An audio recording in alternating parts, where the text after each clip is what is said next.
If one looks at Mr. Goldstein's statement, and I'm sure now a lot of people will, now that it's part of the record, you will see a conservative, prudent person. The first-generation American grew up in one bedroom with sisters and parents all in one bedroom, and scrimped and saved in what we used to call the schmata business or the garment business, trying to make a living, and put everything he had into the day that he could help his children and help his grandchildren, and now finds that he might lose his house because he's going to be underwater pretty soon if he doesn't find a buyer and can put the house on the market if no help comes, because he's already taken. Mr. Goldstein, how much do you have left in cash value in your life insurance? No, I took it all out. You took it all out for what purpose? To pay my mortgage, to pay my living expenses. Closer with the microphone. I have none left. I took all the A little closer, please. Turn it on. Okay. I took out all the money for my life insurance policies because it was only my only liquid asset. I use it to pay my mortgage, to buy food. What month are you paid up to on your mortgage? My mortgage is paid through January. What's your mortgage payment a month? About $5,900 a month. Can you pay it next month? Can you pay it the following month? Can you pay it for the next 3 months? I think that I could pay my mortgage for the next 2 months, February and March. And then what happens to your April payment? I just can't make it. I don't have any money. And if you sell your house, where does that money go? Well, if I sell my house, it'll pay the mortgage. But I don't know that I'm going to be able to sell. There's no market right now for homes where I live. I live upstate New York.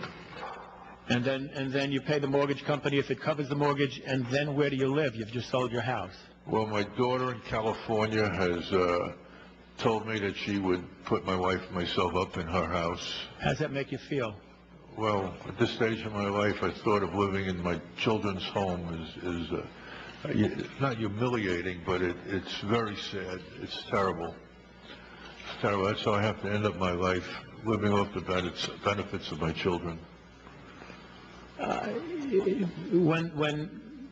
When your statement from Mr. Madoff that you have scrutinized every month, and I just met you today. Mm-hmm.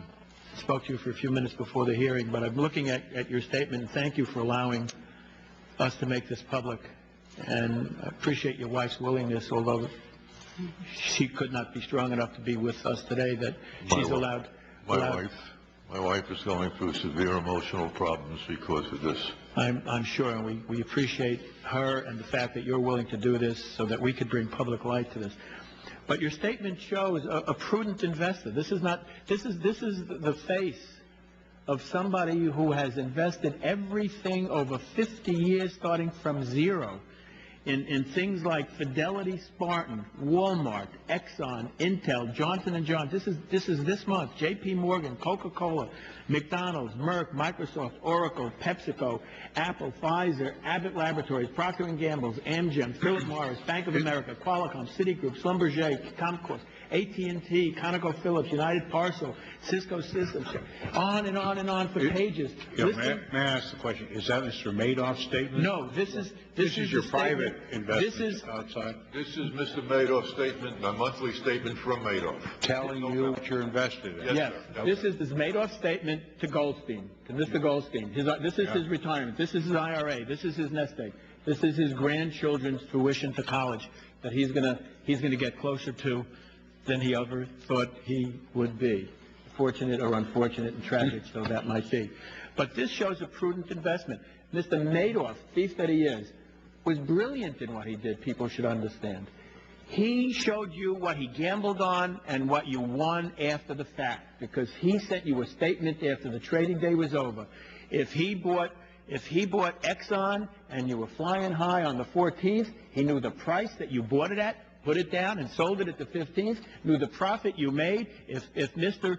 Goldstein checked out or anybody else checked out their statements to the penny, this checked out. And at the end of the month swept all of this money, all whatever it adds up to, $4 million or somewhat less, swept it into treasuries. How does a man, I'll ask the other witnesses, they're the sophisticated professional, is there any way that the Mr. Goldsteins of this world, and there are numbers of them, they're more than the high profile, and I won't name the people, you can read them in the paper who they are, that any of these people, sophisticated or average people, could have checked.